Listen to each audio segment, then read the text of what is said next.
Janaína, obrigado. Bem, colegas, após o intervalo, vamos dar seguimento à nossa sessão de julgamento do período da tarde do dia 14 de janeiro de 2021. Nós, antes do intervalo, fizemos o processo de número 270 da pauta, de João Quirino Ferreira, de relatoria do conselheiro Luiz Henrique. Foi um processo que deu um pouquinho de trabalho, bastante discussão, e agora vamos fazer os outros 5, aliás, processos do mesmo contribuinte. E vamos começar, então, esses outros 5 pelo item 271 da pauta, do contribuinte João Quirino Ferreira. João Quirino Ferreira, de relatoria do conselheiro Luiz. Luiz, pode começar, então. A situação fática é a mesma que foi discutida. Impugnação intempestiva, os argumentos do contribuinte foram basicamente os mesmos, que enfrentou a intempestividade e trouxe a alegação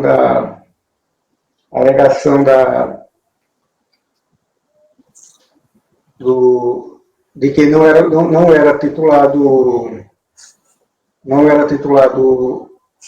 imóvel rural, pelas razões que nós já discutimos, e no desfecho, eu estou do mesmo jeito que o anterior, eu conhecer parcialmente do recurso voluntário, conhecendo apenas da alegação da tempestade, da impugnação e da legitimidade passiva, e na parte conhecida dá provimento para reconhecer a legitimidade passiva. É esse o voto. As alegações mudam apenas o ano calendário, presidente.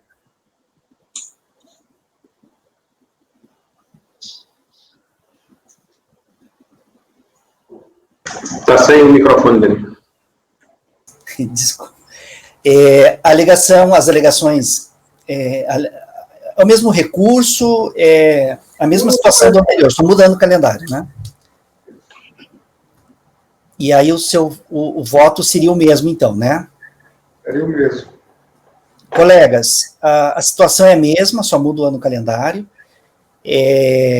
Aqui, então, cabe, então, aplicarmos a mesma decisão do item anterior. Então, veja, alguém muda o voto em relação ao item 170? 270.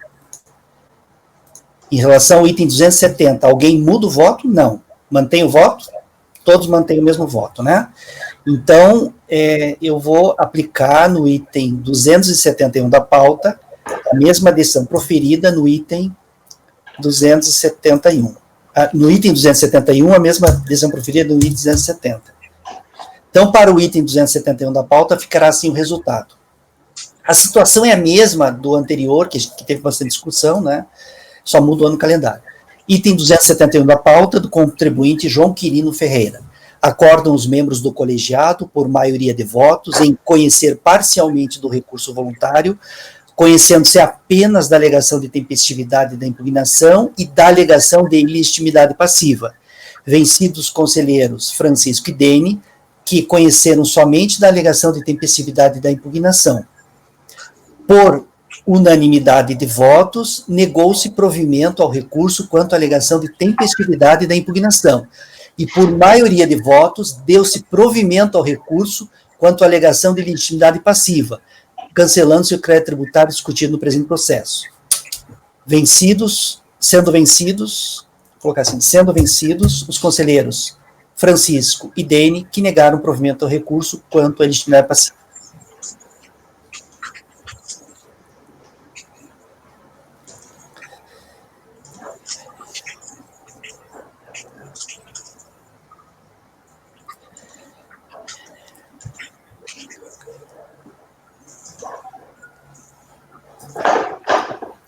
Essa é a decisão para o item 271. Vamos ao item 272. Luiz, pode começar. O 272, presidente, é a mesma situação fática, muda apenas o ano calendário, 2007, e tem o mesmo desfecho dos anteriores. Conhecer parcialmente o recurso voluntário, conhecendo apenas da alegação da tempestividade da impugnação e da ilegitimidade passiva, e na parte conhecida, dá-lhe provimento para reconhecer a legitimidade passiva.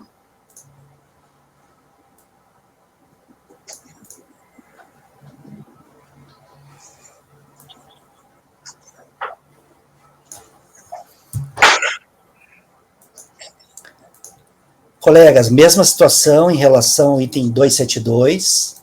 Aqui só muda no calendário também, né, Luiz? Isso. Só no calendário. Então, estou replicando no item 272, todos de acordo, né? Mesma decisão, mesmo processo, mesmo contribuinte, mesma situação. Então, estou replicando no item 272 a mesma decisão proferida no item 271 e 270. Item 273, é a mesma coisa também, Luiz? Deixa eu ver aqui, 273... São 6 processos, não são 6 anos de calendário, né? Cada um é um ano calendário, presidente. São 6 anos de calendário, então?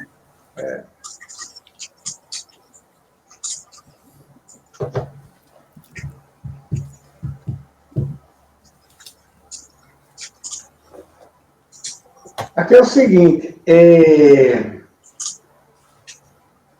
nesse processo aqui... O 273, né?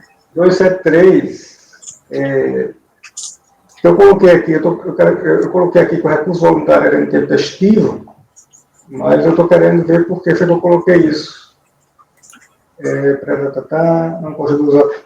Veja bem, não consta dos autos a ciência do AR com a respectiva assinatura do recebedor da correspondência na intimação 154. Quem encaminhou a decisão de primeira instância, postada em 18 de julho de 2012, conforme carimbo aposto pela Agência dos Correios de Marabá. Posteriormente, o CDD Jardim América, situado no domicílio do recorrente, fez constar no ER carimbo com data de 31 de setembro de 2012. Na sequência, foi lavado o termo de perempção. Né? Não obstante, o recorrente interpôs recurso voluntário em 10 de setembro de 2012, afirmando em gerais, e no recurso voluntário ele enfrenta exatamente o termo de perempção. E ele está reclamando pela tempestividade, nesse aqui ele está reclamando pela tempestividade do recurso voluntário. Aí nesse daqui, esse aqui é um pouco diferente a situação, né? Ele tem essa peculiaridade aqui. Aí no juízo de admissibilidade, conforme já relatado, no consta dos autos, a data de ciência com a respectiva assinatura do receptor da correspondência, que encaminhou a decisão. O contribuinte interpôs recurso voluntário em 10 de setembro. A decisão, assim, que teoricamente ele teria tomado conhecimento, teria sido em 31 de julho de 2012, mas não tem uma AR dizendo exatamente isso, não, tá? Aí, no caso aqui, eu vou fazer o seguinte, porque eu contei os 15 dias da data eu contei os 15 dias a partir da data da postagem da intimação, certo? Aquela regra, aquele permissivo que tem lá no artigo 23, quando não tem a data do recebimento ou sometida, 15 dias após a data da inscrição da intimação. Nesse contexto, considerando que a intimação foi expedida em 18 de julho de 2002, a ciência do ocorrente ocorreu em 2 de agosto, 15 dias após a expedição da intimação. E sendo assim, o primeiro dia útil, a intimação foi 3 de agosto, uma sexta-feira, marca inicial da contagem, e o prazo final exauriu-se em 3 de setembro de 2012. Ele apresentou em 10 de setembro de 2012. Então, a primeira questão aqui que a gente tem que ver é a tempestividade do recurso voluntário. Eu estou entendendo que ele é intempestivo, o recurso voluntário, tá? Ele é intempestivo.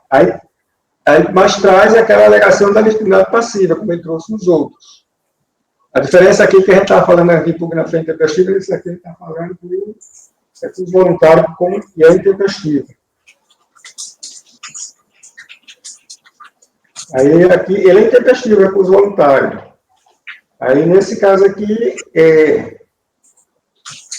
teria que fazer aquela confrontação da intempestividade do recurso voluntário ou da matéria de ordem pública, que é a legitimidade passiva. Tá certo?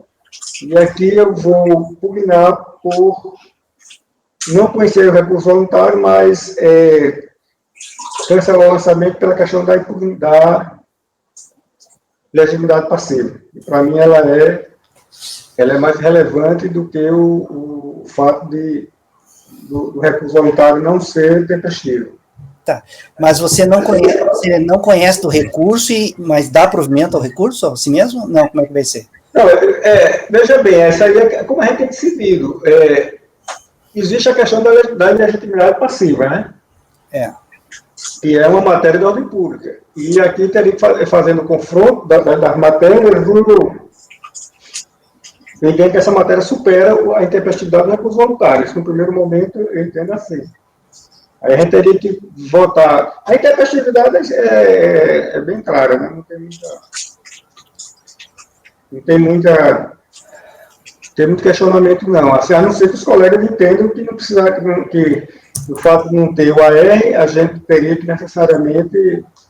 Eu fiz a contagem pelaquela regra da intimação. Quando não tinha o AR lá, não tinha dado a intimação, não tinha dado a citação, eu usei a regra dos 15 dias da postagem. Tá, nesse caso aqui, Luiz, você vai conhecer de duas alegações, então. Da alegação de tempestividade, que ele alegou no recurso, né? Isso. Da alegação de legitimidade passiva, né? Isso. Agora, só que essa intempestividade aqui é do recurso, não é da impugnação, tá? A diferença é essa. Então, você conhece a alegação de tempestividade do recurso e nega provimento à alegação de tempestividade, isso? Isso. E conhece e dá... Jesus. Tá. É do recurso voluntário. Tá, colegas, vamos por partes. Esse é um caso diferente um pouquinho, né? Vamos por partes. Colegas, Esse aqui é um pouquinho de complicado pelo seguinte, sabe?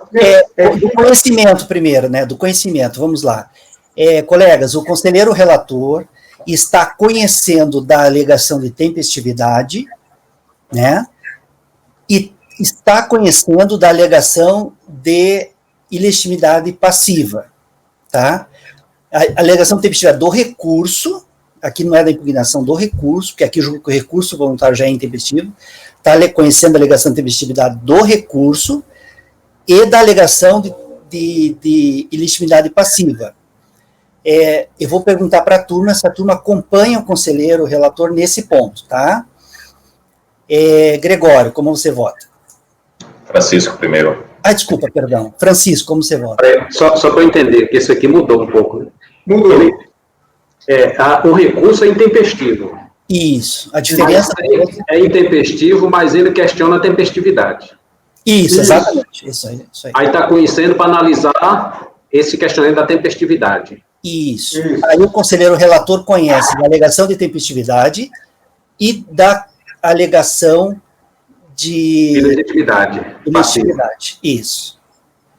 Não, você conhece as duas alegações? Só da alegação. Não, eu no primeiro momento, eu conheço da alegação de tempestividade. Se ele for tempestivo, aí a gente passa para outra.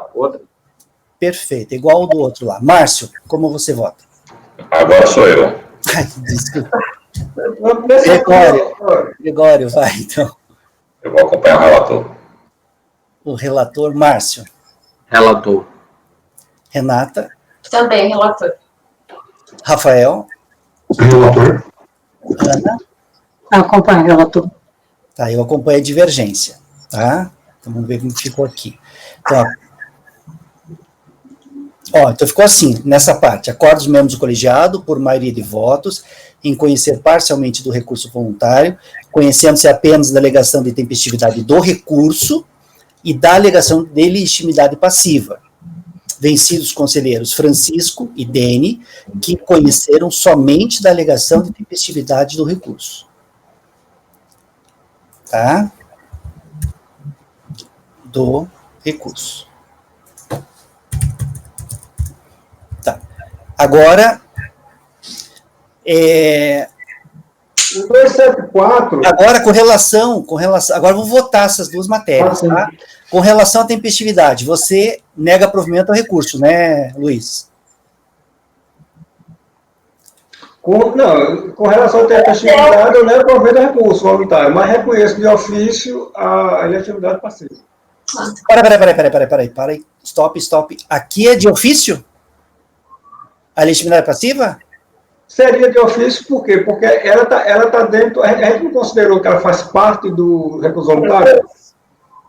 E a gente está considerando aqui, todavia, que a gente não está conhecendo o recurso voluntário, mas existe a alegação do recorrente trazido lá naquele despacho decisório, que há uma elegibilidade passiva. Eu estou conhecendo dessa matéria, aí no caso é de ofício.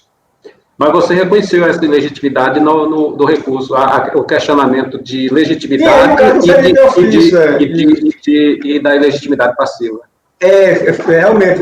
Lá não tem contencioso administrativo. Ou se reconhecer lá não é de ofício, ou então não reconhece lá e é de ofício. Não, lá já finalizou, né? Já prolatamos a decisão. Então não é de ofício. Então dá provimento igual aos outros, né?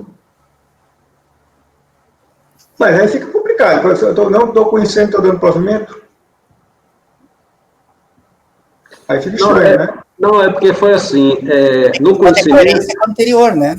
No conhecimento, conheceu da alegação... Então no anterior está equivocado. No anterior a gente tem que conhecer só da tempestividade. E a legitimidade passiva, ela tem que entrar como de ofício pela regra do...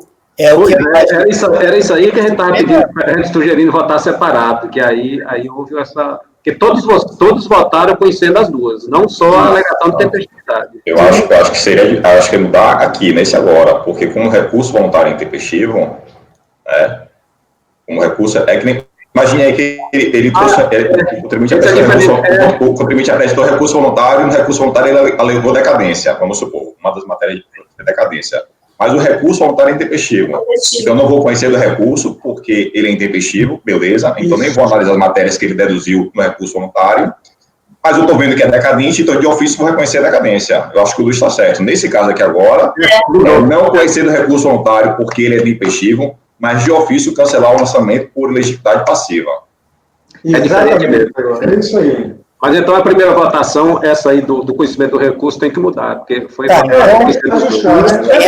ajustar aqui. Luiz, você conhece apenas a alegação de tempestividade, então, isso? Isso. Tá, vamos de novo, então. Gregório. Francisco, como você vota?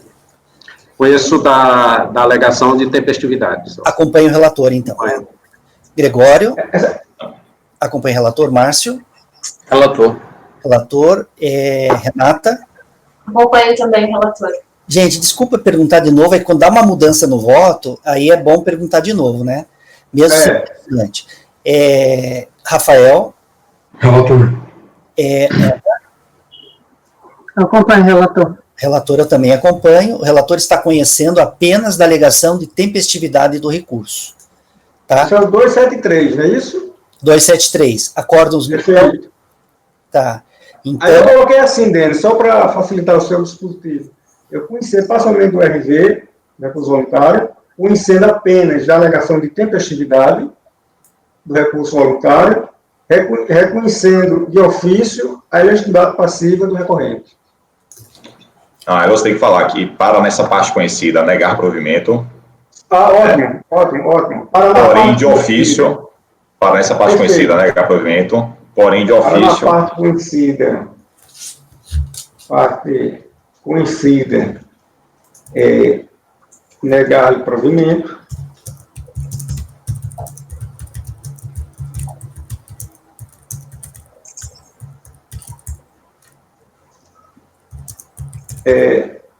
Para negar o provimento e de ofício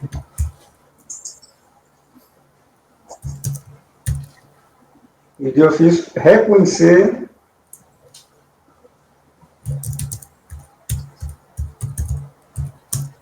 a elegibilidade passiva do recorrente. Vou ler de novo, Dani. Conhecer parcialmente o recurso voluntário, conhecendo apenas da parte da alegação de tempestividade. Aí vou colocar aqui do recurso voluntário de novo, conhecendo apenas da alegação de tempestividade do recurso voluntário, para, na parte conhecida, negar o provimento e, de ofício, reconhecer a ilegitimidade passiva do recorrente. Aqui é interessante que a gente diga que a alegação de tempestividade do recurso voluntário, porque das outras vezes foi da pugnação, né? Para diferenciar.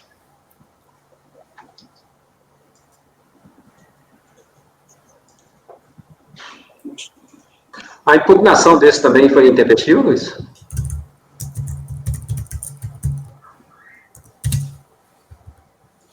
Não há pronunciamento desse. A DJ julgou. Julgou. É por isso que eu não trouxe. Uhum.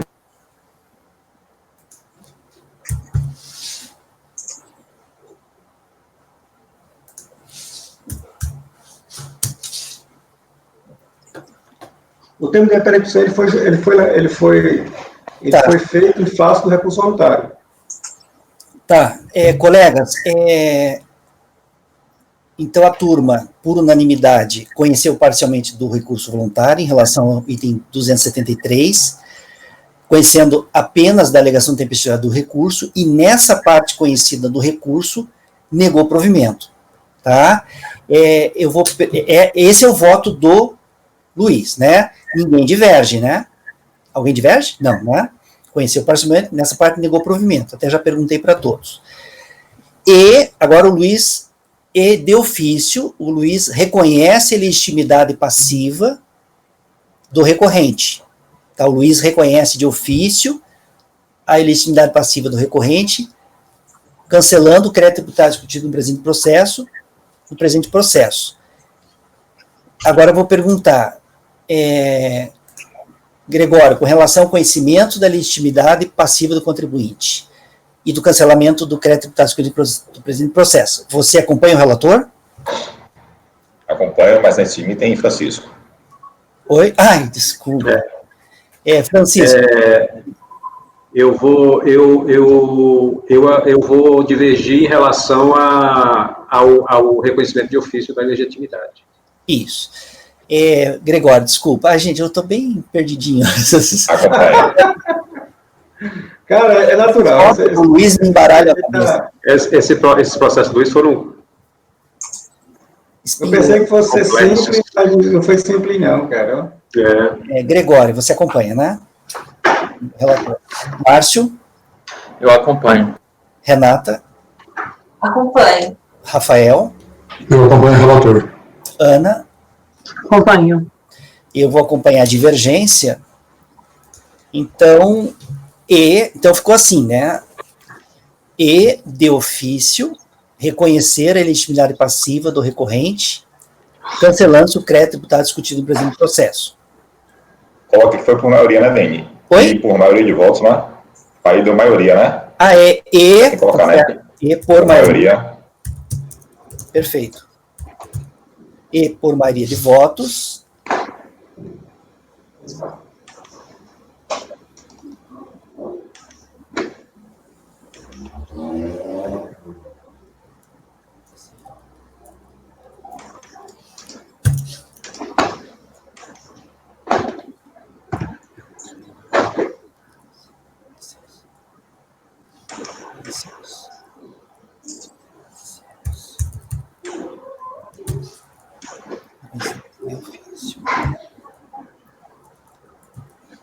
A gente, só resumindo, a gente teve 2 iguais de tempestividade da impugnação.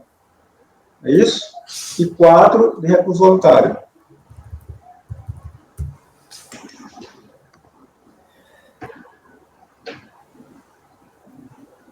Tá. Então, vou dar uma lida aqui, dei uma olhada se está ok. Item 273 da pauta, do contribuinte João Quirino Ferreira. Acordam os membros do colegiado por maioria de votos, por unanimidade de votos, né? Por unanimidade de votos, em conhecer parcialmente do recurso voluntário, conhecendo-se apenas da alegação de tempestividade do recurso. E, nessa parte conhecida, negar-lhe provimento. Bom, e, por maioria de votos,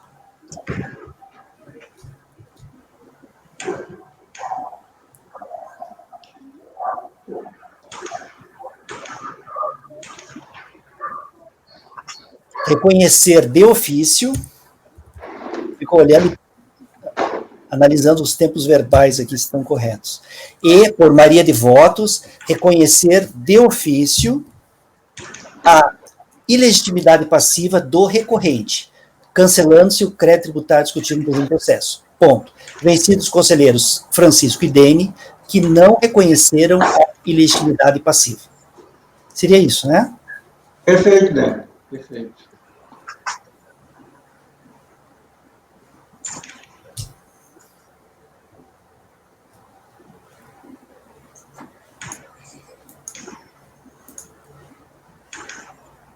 Tá.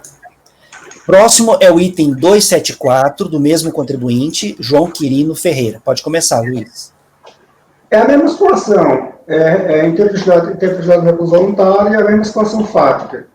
Que dá o mesmo, aplica-se o mesmo entendimento do anterior. É igual. Aí, o recurso é intempestivo? O recurso intempestivo. Mesma situação, só mudando o calendário, e aqui o recurso é intempestivo também. Isso. Colegas, o item 274, segundo o relator, apresenta a mesma situação do item 273. Então, eu vou reproduzir no item 274 a mesma decisão proferida no item 273. Todos de acordo? Todos de acordo? Ninguém desacordo? Então, para o item 274 da pauta, do contribuinte João Quirino Ferreira, ficará assim o resultado. Acordam os membros do colegiado, por unanimidade de votos, em conhecer parcialmente do recurso voluntário, conhecendo-se apenas da alegação de tempestividade do recurso, e, nessa parte conhecida, negar-lhe provimento. E, por maioria de votos, reconhecer de ofício a ilegitimidade passiva do recorrente, cancelando-se o crédito tributário discutido no presente processo. Vencidos os conselheiros Francisco e Dene, que não reconheceram a ilegitimidade passiva. Esse foi o item 274. Vamos agora ao item 275. É o último item. Mesma situação, presidente. Aqui também o recurso voluntário é intempestivo, né, Luiz? Isso. Mesma situação. Colegas, no item 275, a situação é a mesma do item anterior, do item 274, o recurso voluntário é intempestivo e o relator conhece apenas da tempestividade e nega provimento, tá? E de ofício reconhece a legitimidade passiva. Então, eu vou reproduzir no item 275 a mesma adição do item 274. Ninguém discorda, né? Todos estão de acordo, né? Então, para o item 275 do contribuinte João Quirino Ferreira, ficará assim o resultado. Acordam os membros do colegiado, por unanimidade de votos, em conhecer parcialmente do recurso voluntário, conhecendo-se apenas da alegação de tempestividade do recurso, e, nessa parte conhecida, negar-lhe provimento. E, por maioria de votos, reconhecer de ofício a ilegitimidade passiva do recorrente, cancelando-se o crédito tributário discutido no presente processo. Vencidos os conselheiros Francisco e Dene, que não reconheceram a ilegitimidade passiva.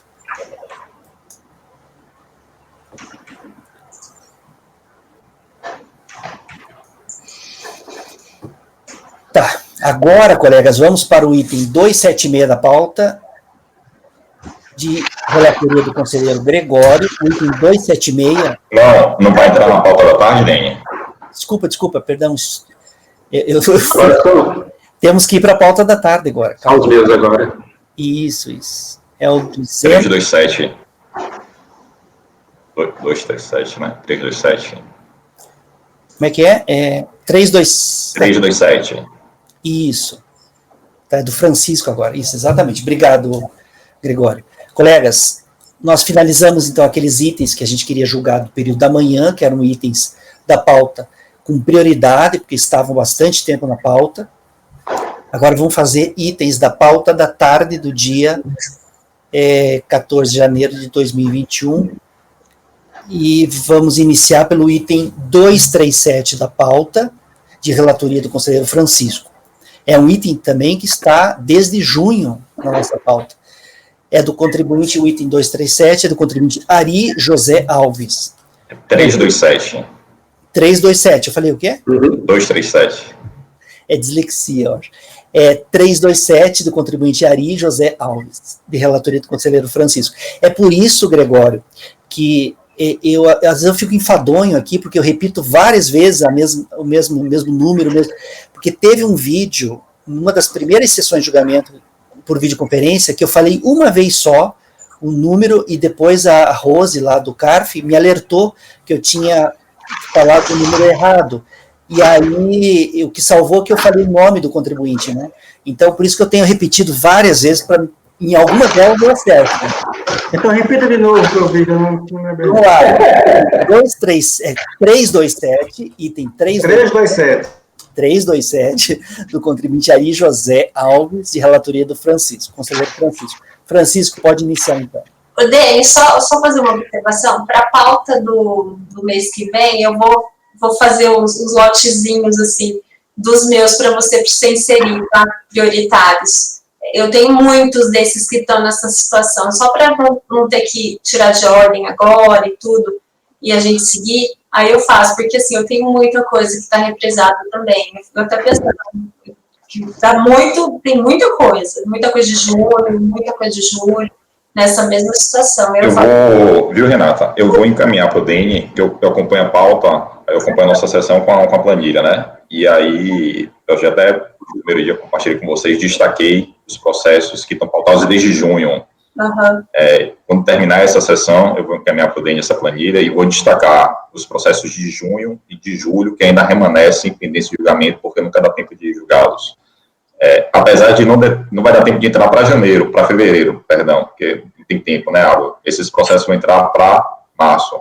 Mas eu já vou encaminhar para o DN sinalizando isso, porque aí quando ele for montar a pauta de março, ver se ele consegue, de alguma forma, priorizar esses processos que estão na pauta desde junho e julho do ano passado. Vocês já conseguiram fazer as minutas dos processos agora de fevereiro? Ninguém uma correndo atrás da máquina o tempo todo. Até, porque como o período Eu já fiz. Eu pautei poucos casos. Bom, eu assisto todos. Desculpa interromper, tá? Aí no meio da sessão para fazer essa observação, que eu fico preocupada, eu tenho muita coisa represada e a gente está fazendo pouca coisa minha, então daqui a pouco vai falar, nossa, essa moça é improdutiva, não julga nada. E a gente perde muito tempo revendo esses processos antigos para trazer, né? Toda hora você vai rever e aí você... Ok. Colegas, item 327 da pauta do contribuinte Ari José Alves, de relatoria do Francisco. Francisco, pode começar, então. Trata-se de recurso voluntário interposto contra a decisão de primeira instância que julgou improcedente a impugnação apresentada pelo contribuinte com o fim de extinguir crédito tributário decorrente de glosa de dedução no livro caixa, assim como da multa isolada pela falta de recolhimento do carnê-leão, referente aos exercícios 2004 a 2006. O âmbito aqui do relatório, eu vou passar direto lá para o julgamento de primeira instância e para o recurso voluntário, porque eu vou enfrentando as questões lá que ele levantou. Julgamento de primeira instância. Aí na página 4 da minuta.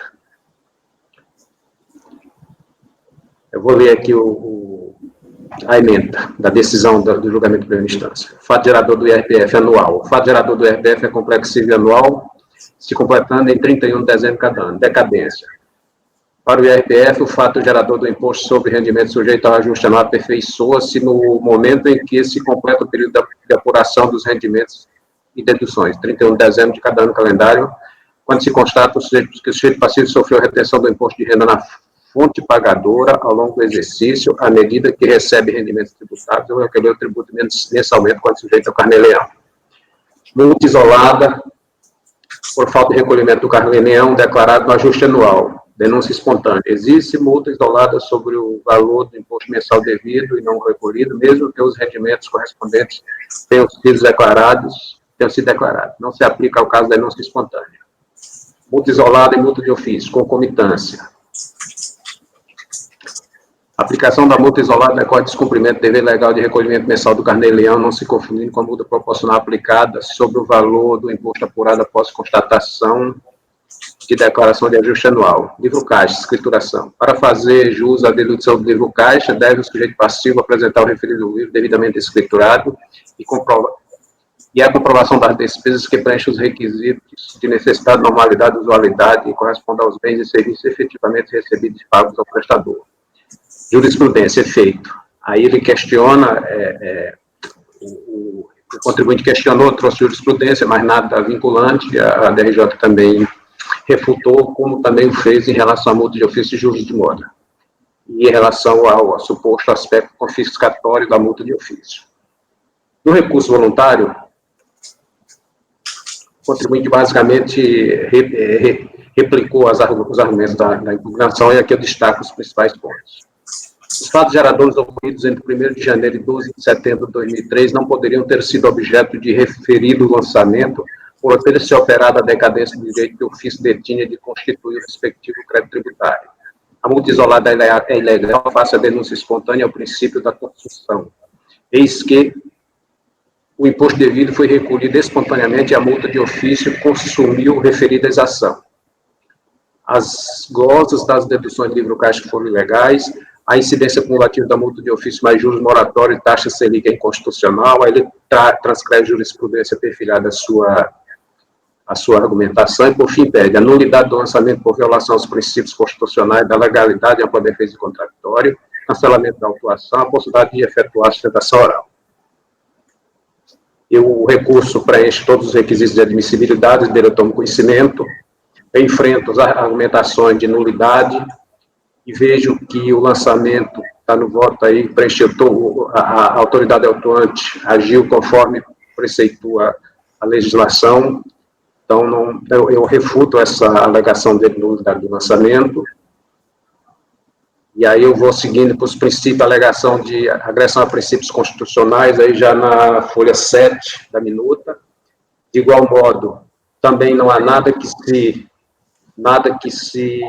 prejudique o lançamento, até porque é notório conhecimento do grupo que nós estamos vedados pela súmula 2, o enunciado de súmula 2 do CARF, a se manifestar acerca do assunto. E aí eu entro na prejudicial de mérito do prazo decadencial. Aí eu trago essa contextualização da legislação já de conhecimento do grupo e chego aqui para a minuta na página 14, que aqui é onde eu parto para o caso concreto, depois da contextualização. Posta assim a questão, passo propriamente ao enfrentamento da controvérsia. A decisão de origem considerou o prazo decadencial visto na regra estabelecido no artigo 150, parágrafo 4, iniciando-se sua contagem na data de ocorrência do fato gerador, processo digital, folha 1.681. Aí aqui eu transcrevo a decisão de fundamento, onde ela fundamenta essa posição. De modo diverso, o contribuinte sustenta a improcedência do crédito constituído relativamente aos meses de janeiro a setembro de 2008, sob o pressuposto de que mencionada autuação se deu quando já extinto o respectivo direito subjetivo detido pelo fisco. Como fundamento, manifesta genericamente que deveria ter sido considerado o prazo decadencial previsto no artigo 150, parágrafo 4 do mesmo Código, cuja contagem terá seu termo inicial na data de ocorrência do fato gerador, assim considerado o final de cada mês e não o final do ano calendário. Processo digital, folhas 1693 a 1706. Aí eu faço as minhas inferências. Como visto, além de não evidenciadas supostas práticas de dolo, fraude ou simulação, trata-se de lançamento por homologação, cuja comprovação da antecipação de pagamento do imposto apurado consta nos autos. Portanto, aplicável a regra especial prevista no artigo 150, parágrafo 4 do CTN, operando-se o termo inicial do prazo decadencial, hora questionada em 31 de dezembro do ano base fiscalizado, data de ocorrência do respectivo fato gerador. Assim entendido, a razão não está com o recorrente, pois a autuação hora contestada se aperfeiçoou nos estritos termos legais, em que a ciência do respectivo lançamento se deu em 12 de nove de 2008, anteriormente à consumação da decadência pleiteada. Processo digital, folha 1580. Aí eu parto para o mérito. Essas alegações de multa de ofício e juros de mora têm a contextualização da legislação, o enunciado de súmula 4, 108 do CARF. Isso aí eu supero também no voto. Aí avanço para a multa isolada do carneiro, por falta de recolhimento do carnê-leão, concomitante com a multa de ofício. Isso aqui estamos na folha 15 da minuta. Aí eu trago a contextualização, inclusive o enunciado número 147, de súmula do CARF, e levo para a conclusão aqui na página 17 da minuta. Assim sendo, afasta-se a presente autuação, já que a incidente sobre o fato gerador ocorrido anteriormente ao período base de 2007. Isso aqui é um assunto já de notório conhecimento do grupo também, é a súmula CARP, né, enunciado 147. E aí eu entro propriamente nas deduções de escrituração de livro caixa. Aí eu teço aqui os comentários iniciais, contextualização, aqui eu mudei o texto, eu construí um fundamento aqui para eu ter como norte. Eu vou simplesmente dar uma situada aqui para que entenda até essa questão de necessidade, para a gente afastar um pouco qualquer subjetividade, então, pelo menos tentar. Aí eu vou ler aqui na página 17. Eu estou lendo essa parte porque nos próximos eu vou superar isso aqui já direto para as provas. Por oportuno, a compreensão da expressão despesas necessárias traduz fato de extrema pertinência para a presente análise, eis que norteador do entendimento que se pretende construir quando da análise do caso concreto.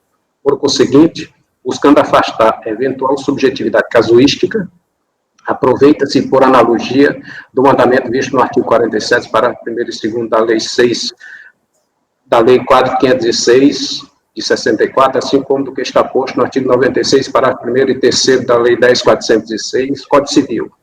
Aí eu faço a transcrição, essa lei aqui é do imposto de renda, eu estou por analogia.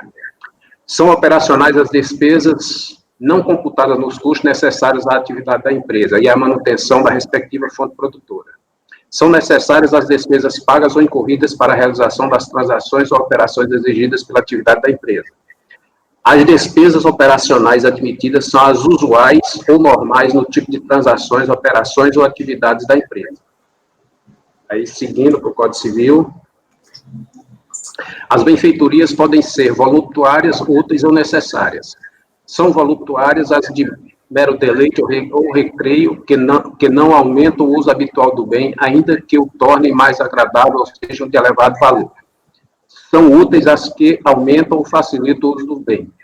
São necessárias as que têm por finalidade conservar o bem ou evitar que se deteriore. Eu estou colocando isso aqui porque muitas vezes a gente vê reforma, a gente vê dispêndio com as instalações.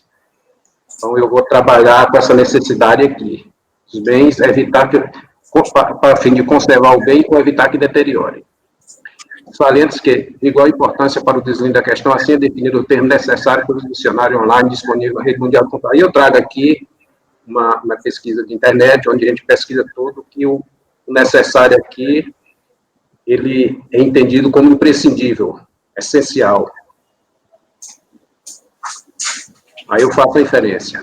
Analisando o acima transcrito, infere-se que as despesas necessárias aqui tratadas são aquelas imprescindíveis para o usual e regular desempenho da atividade profissional geradora dos rendimentos tributáveis, dos quais o recorrente cogita deduzir reportadas despesas. Logo, não basta o contribuinte alegar que o exercício de sua profissão demanda aludido desembolso, eis que, como visto, somente dedutível o consumo também comum aos demais profissionais que atuam regularmente em igual ofício.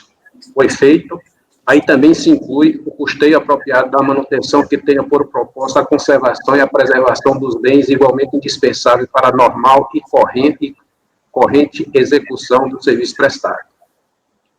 Igualmente visando arredar valoração subjetiva quando a classificação de suposto dispêndio em despesa ou aplicação do capital utiliza-se por analogia do mandamento visto no artigo 45, parágrafo 1º da citada Lei 4.506 de 64, desses termos. Não serão considerados na apuração do lucro operacional ou as despesas, inversões ou aplicações de capital quer referentes à aquisição ou melhorias de bens ou direitos, quer à amortização ou pagamento de obrigações relativas àquelas aplicações. Parágrafo 1º. Só disposições especiais o custo dos bens adquiridos ou das melhorias realizadas, cuja vida útil ultrapassa o período de um exercício, deverá ser capitalizado para ser depreciado ou amortizado. Analisando-se o excesso acima transcrito, juntamente com o disposto na linha A do parágrafo 1º do artigo 6º da Lei 8.134/90, também já reproduzida anteriormente, conclui-se que apenas as aquisições de produto ou bem que se esvai em um ano são despesas de custeio, eis que aquela de vida superior reflete, eis que aquele de vida superior reflete a aplicação de capital. Sequenciando a contextualização legal da matéria, valioso registrar o benefício fiscal atinente à implementação dos serviços de registros públicos em meios eletrônicos, visto do artigo 3º da Lei 10.12.024 de 2009. Aí eu transcrevo uma isenção que veio para a implementação dos cartórios online, vou saltar, e faço as inferências aqui. Como se vê, entre 28 de agosto de 2009 e 31 de dezembro de 2013, os titulares de cartório poderiam deduzir na rubrica do caixa os dispêndios com hardware, software e instalação de redes atinentes à informatização necessária para a implementação do serviço de registro público em meio eletrônico. Agora eu faço uma inferência geral do que está posto acima. Ante o até então exposto, além das receitas e despesas estarem estruturadas em livro caixa, cabe ao contribuinte provar a origem das primeiras e o pagamento, normalidade, usualidade, necessidade e necessidade da segunda. Assim entendido, o estudo acerca da referida dedutibilidade depende de análise individual e específica da suposta despesa, levando em conta as singularidades do respectivo exercício profissional. Dessa perspectiva, por ocasião do cotejamento supracitado, é razoável a consideração dos seguintes aspectos. 1. Não cabe para qualquer rendimento, senão para os decorrentes do trabalho não assalariado, inclusive aqueles dos titulares dos serviços notariais e de registro dos leiloeiros. Não cabe para qualquer despesa, mas tão somente para os emolumentos, a remuneração de empregados e correspondentes encargos trabalhistas e previdenciários, como também para o custeio necessário à percepção da receita e à manutenção da fonte produtora. Referidas despesas necessárias compreendem apenas os dispêndios imprescindíveis para a respectiva atividade profissional, não sendo, por exemplo, aqueles que lhes sejam apenas úteis. Tanto receitas como despesas têm de estar escrituradas em livro caixa e serem comprovadas com documentação hábil e idônea. Ditos comprovantes de pagamento devem estar em nome do contribuinte e fazerem referência à sua atividade profissional, excluindo-se os desembolsos supostamente perfilhados ao consumo pessoal e residencial do declarante. Mencionados dispêndios têm de ser realmente despesas de custeio, assim consideradas as aquisições de produtos e ou bem que se esvai em um ano. Eis que aquele de vida superior reflete a aplicação de capital a qual não é dedutível. É vedada a dedução correspondente tanto à depreciação e arrendamento dos bens e instalações, como à despesa de transporte e locomoção, exceto quanto à última, os dispêndios suportados pelo representante comercial autônomo.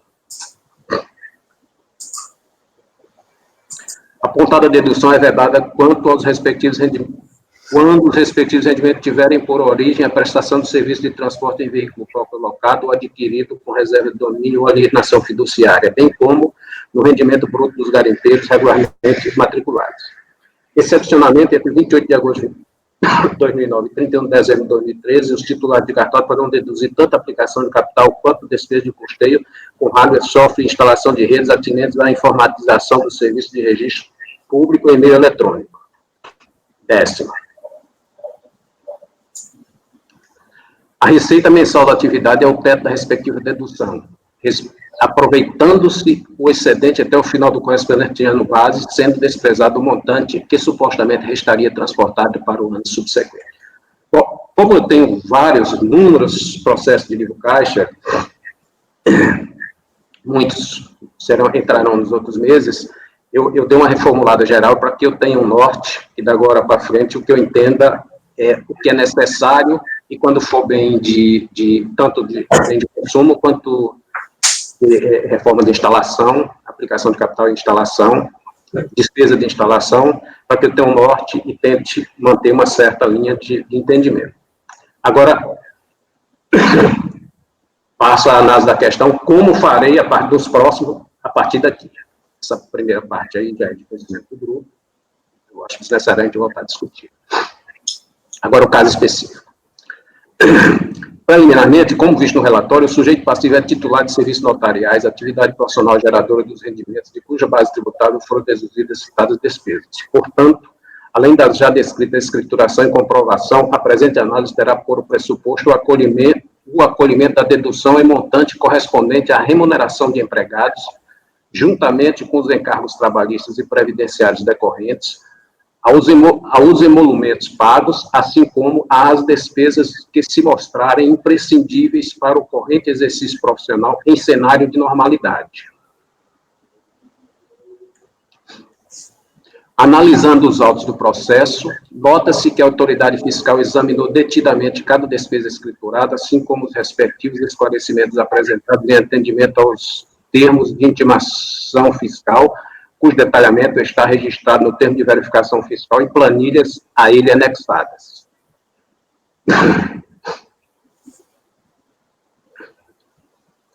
Naquela oportunidade, as deduções adequadamente comprovadas foram admitidas, aí se incluindo, inclusive, alguns dispêndios não escriturados no reportado livro caixa e, consequentemente, não pleiteados por ocasião do ajuste anual. Por conseguinte, foi objeto de glosa somente a parcela deduzida indevidamente, assim considerada apenas aquela que o contribuinte não logrou provar a ocorrência em si ou a sua correspondente normalidade, usualidade e necessidade para a execução do serviço prestado. Processo digital, folha 1516 a 1565. Ou seja, a autoridade fiscal lá considerou, inclusive, despesa que não estava escriturada no livro caixa. Quando ele apresentou a documentação, ele considerou e afastou. Considerou dedutível. Ademais, exceto quanto à ilegalidade e constitucionalidade já discutidas precedentemente, o recorrente nada impugnou ou recorreu acerca da comprovação em si da correspondente despesa glosada, consoante se vê no excesso de da decisão recorrida abaixo transcrito. Aí eu transcrevo aqui. Isso aqui é o excerto da decisão de origem.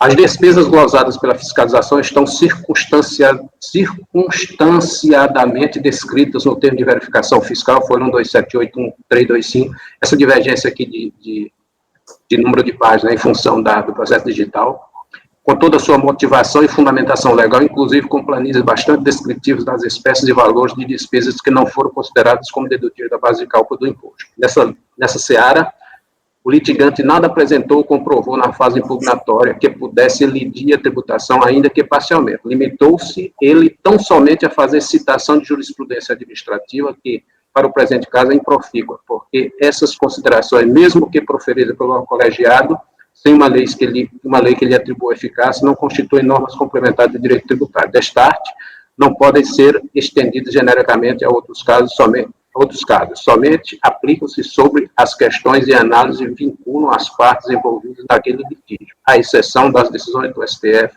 sobre inconstitucionalidade da decisão. Aqui eu trago, como aqui ele repetiu lá, ele não trouxe prova, não questionou nada, nem documento, mas trouxe trouxe uma jurisprudência que não nos vincula.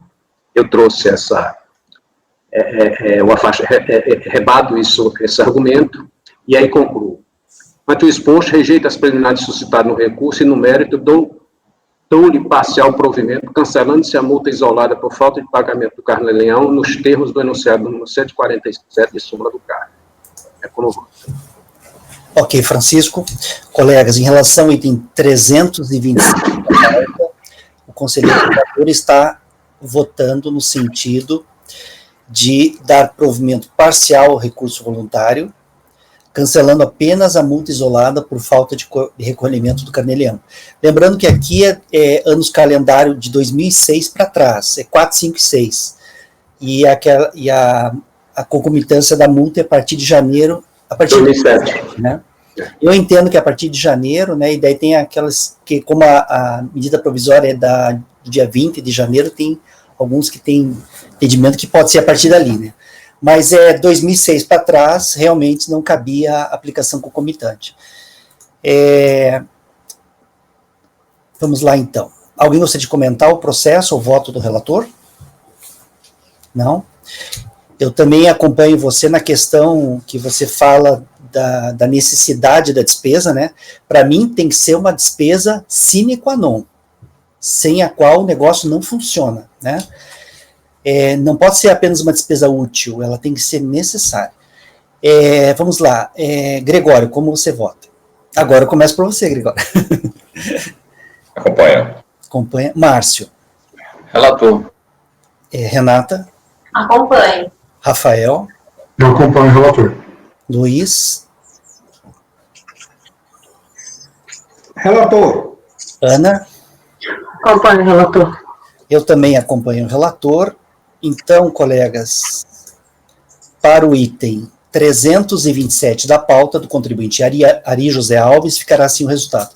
Acordam os membros do colegiado, por unanimidade de votos, em dar provimento parcial ao recurso voluntário, cancelando-se a multa isolada por não recolhimento do carnê-leão, nos termos da súmula CARF 147. Tá? Esse é o item 327. Vamos para o item 328, só deixa eu dar uma conferida no horário aqui. 14 minutos, conseguimos? Eu imagino que dá. Colegas, vamos fazer agora então o item 328 da pauta do contribuinte Hélio Egon Ziebart. Hélio Egon Ziebart. De relatoria do Francisco. Francisco, pode começar.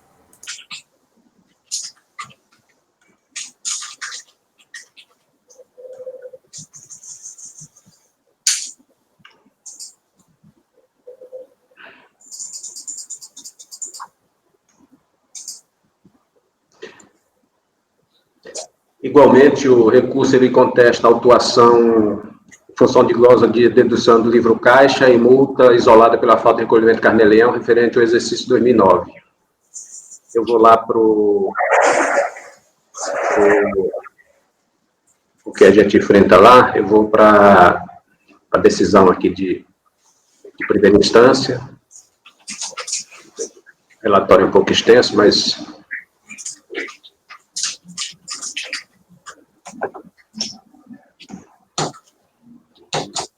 Aqui na folha, da página 7 da minuta.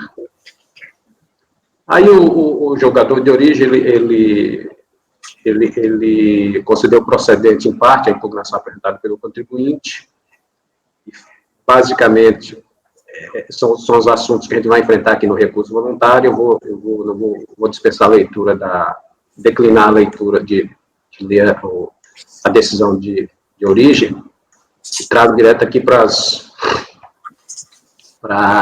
alegações recursais. Ele alega preliminar nulidade do lançamento por imprecisão da notificação fiscal, as despesas com estacionamento de veículos são necessárias à execução de suas atividades, as despesas com hotéis e viagens referentes à participação em seminários, congressos e no curso de doutorado devem ser consideradas despesas com instrução, as despesas com assistência médica, seguro de vida e IPES dos funcionários, bem como seguro de vida da esposa, são dedutíveis, as despesas com serviços contábeis, junto à declaração do prestador e materiais de construção são dedutíveis, pois há verossimilhança e conexão dos documentos apresentados e os supostos despesas realizados, as despesas com ajuda de custo de funcionários são dedutíveis, as despesas com elaboração de parecer jurídico elaborado por estagiários são dedutíveis, a incidência concomitante da multa de ofício e multa isolada de característica confisca, a multa de ofício deverá ser aplicada no percentual máximo de 20%. Tem uma sobra aqui.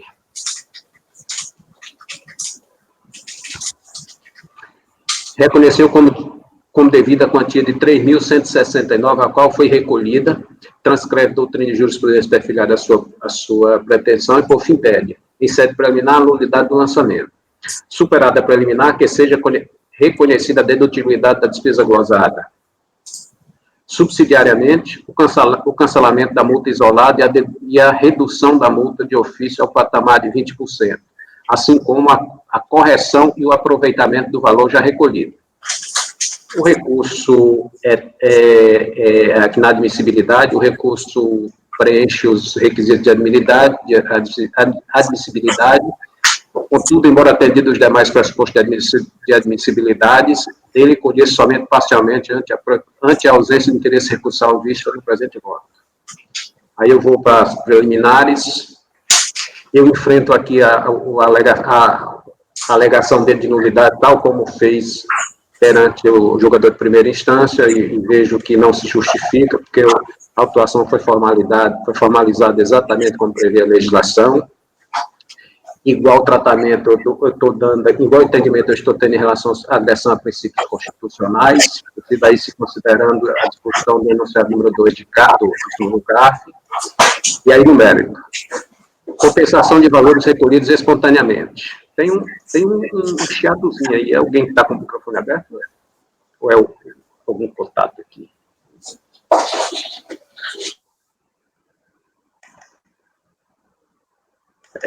Tá. É porque, desculpe eu falar isso, é porque como eu estou com fone aqui, isso aí está indo lá dentro do juízo.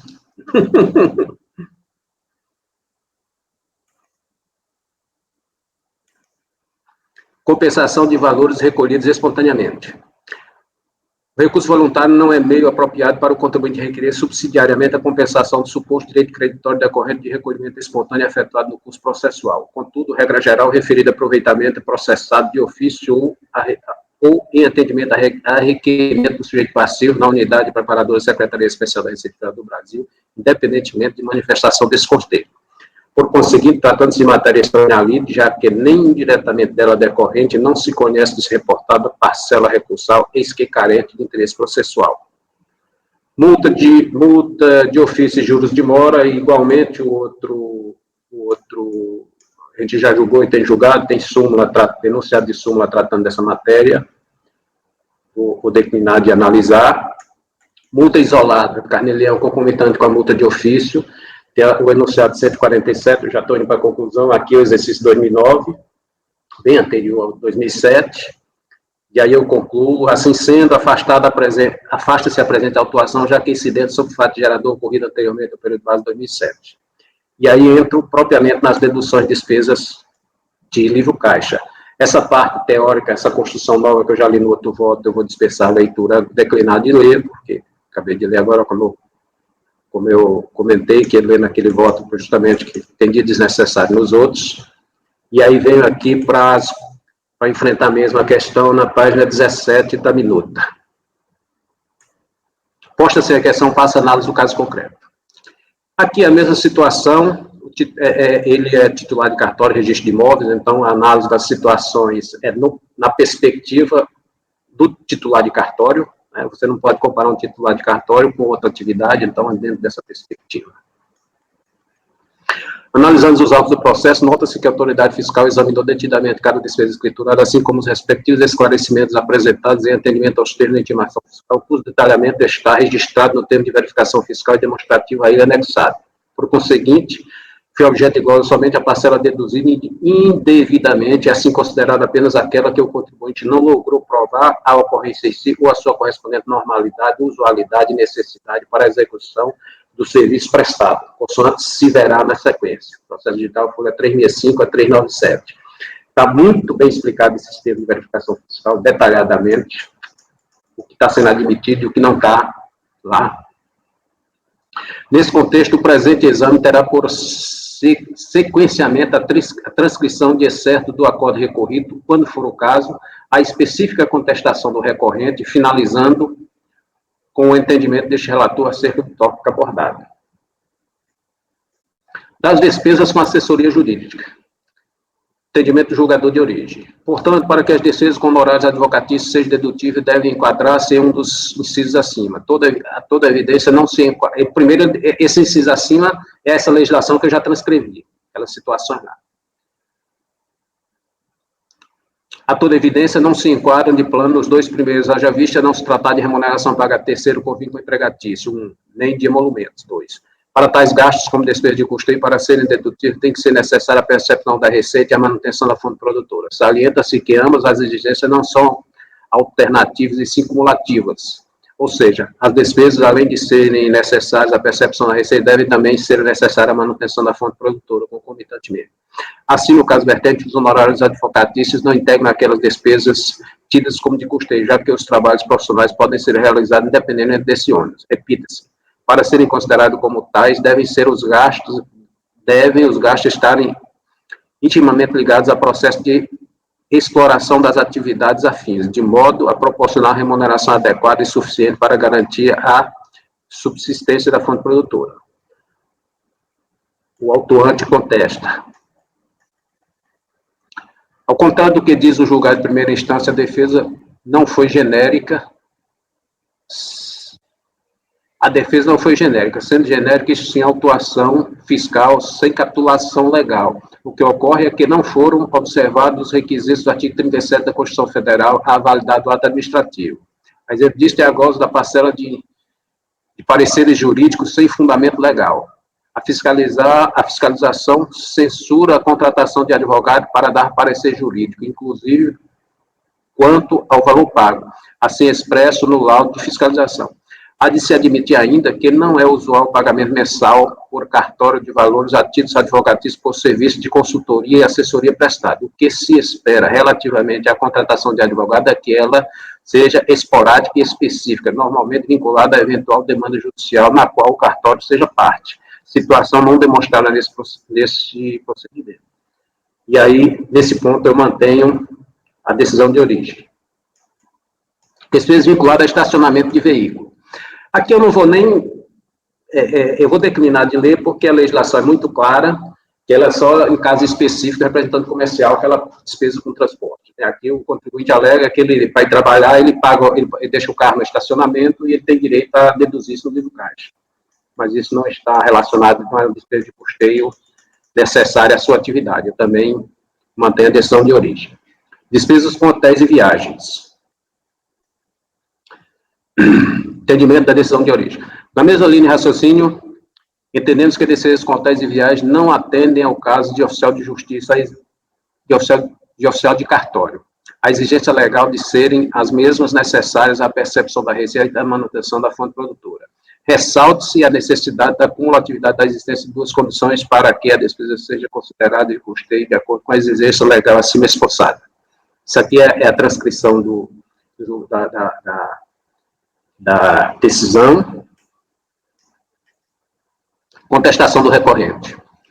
A parte da despesa gozada também não tem sentido. De fato, a fiscalização reconheceu a despesa com doutorado como dedutível em local fora do domicílio do requerente, mas não reconheceu a despesa com o Hotel San Silvestre Limitada, hospedagem para frequentar o dito curso. Ora, a decisão está incoerente. As duas despesas são conexas e indissociáveis, por isso devem ser consideradas despesa com instrução, até mesmo do regulamento do imposto de renda.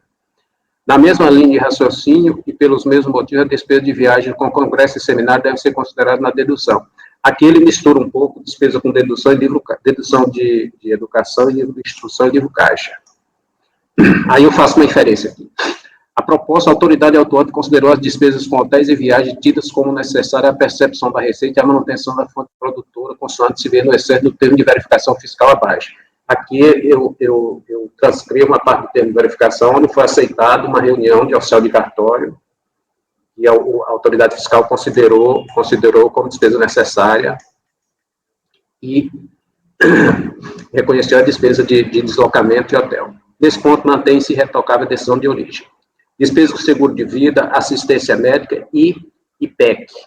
Isso aqui, o entendimento do julgador de origem é que essas despesas foram seguro de vida, assistência médica, IPEC, são despesas que não tem vinculação com a atividade dele de necessidade. Despesa com seguro de vida da esposa, do contribuinte, aí ele faz uma discorre aqui, despesa com assistência médica, seguro de vida e IPEC dos funcionários, mas não é despesa previdenciária nem trabalhista, isso aqui é de iniciativa do contribuinte. Quanto ao artigo 77 do decreto, o regulamento do imposto de renda citado pelo contribuinte, fez-se que este motivo da autuação não conste na glosa de sua esposa. Ele faz uma mistura aqui de dependente nas argumentações dele com despesa com instrução e livro caixa. Ficou em contestação. Uma questão de ordem, nós já estamos em 18 horas, tá, Francisco?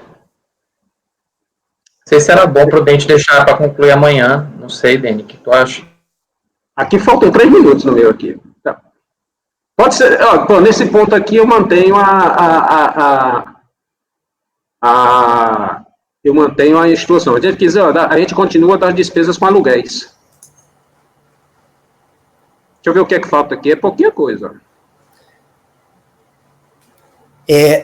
Janaíne, podemos ir até as 6h05? Sim, presidente. Até inciso... A gente gravando, você não está gravando como um do outro? Bom, de qualquer sorte. Mas se quiser deixar para amanhã, a gente continua daqui de despesas com aluguéis. Segue ou...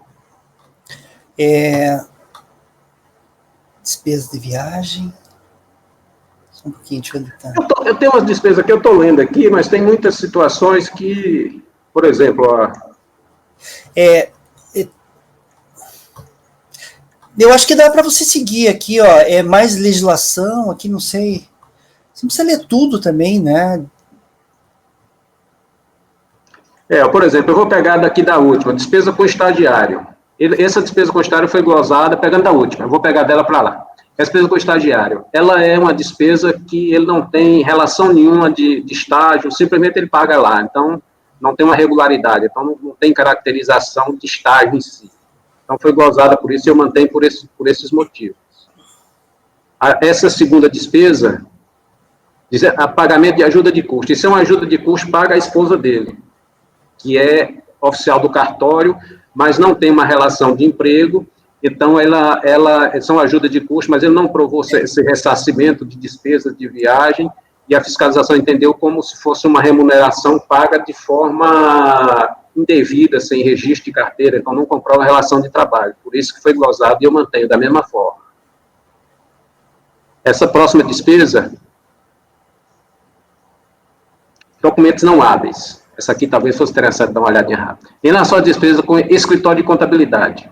Essa aqui, resumindo, ele tentou provar a comprovação da despesa com escritório de contabilidade com uma declaração do contador.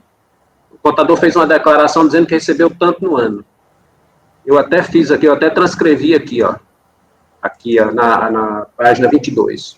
Declaramos para a Receita Federal que durante o ano de 98, recebendo o terceiro ofício de registro de imóveis a quantia de R$ 942, referente a pagamento de serviços contábeis. Então, a pessoa jurídica tem que ter a nota fiscal, tem prestação de serviço, não tem contrato, não tem nada, só essa declaração. Também foi gozada por conta disso. Então, sem justificação, eu mantenho.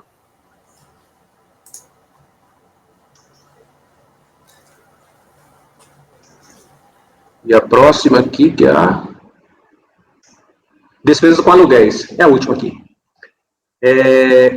A mesma forma, a referida despesa seria plenamente aceitável como despesa de custeio caso o contribuinte comprovasse por via documental que efetivamente contratou com o terceiro o aluguel. Ou seja, ele não tem comprovante nenhum, ele disse que o imóvel é de um cunhado dele, e por isso não tinha comprovando, não tem contrato, não tem nada, só alguns depósitos, alguns comprovantes de pagamento, mas sem contrato, sem nada, e ele afirma, eu até vou ler aqui a afirmação dele, data vênia não se compreendendo como se permanece a glosa, equivalente a dizer que os serviços cartorais podem ser feitos a céu aberto. Estas despesas são necessárias à execução das atividades essenciais e não compatíveis com o que determina a Lei 5844, além de trazer o cotejo o termo da fiscalização, assim determinado segundo. Aí ele fecha. Senhor conselheiro, como exercer a função de oficial de registro sem um local adequado, inclusive para atender pessoas? A fiscalização pode firmar juízo de que a documentação não está bem suportada, mas mesmo tratando-se de um simples depósito bancário, mesmo que o contrato tenha sido verbal, afinal trata-se de cunhados do recorrente, e a comprovação de que o imóvel era realmente dos locadores, o bom senso deve prevalecer. Não obstante a argumentação, junta-se contrato de locação formalizado com os proprietários do imóvel do ano de 1999, justificando assim a constituição do vínculo locatício. Então, nesse ponto aqui também, ele apresentou isso lá, depois eu também mantenho não tem comprovação de alguns depósitos, então não tem vínculo, acompanha a decisão de origem. E aí, essas decisões já leu tudo, eu vou para o final, a vinculação jurisprudencial não nos vincula, e aí eu vou para a conclusão. Ante o exposto, quando esse parcialmente do recurso interposto, não se apreciando a matéria sem interesse recursal, para na parte conhecida, rejeitar a nela suscitada e no mérito dar-lhe parcial provimento, cancelando-se a multa isolada por falta de pagamento do carnê-leão. Nos termos do enunciado número 147, como voto.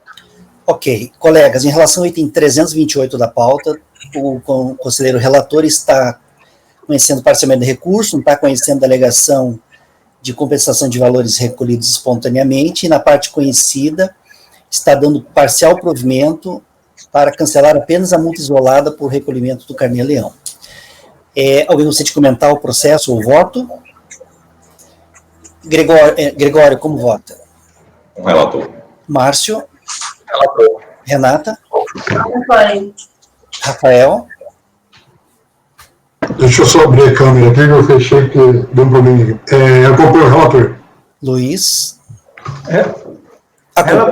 Relator. Ana? Eu acompanho o relator.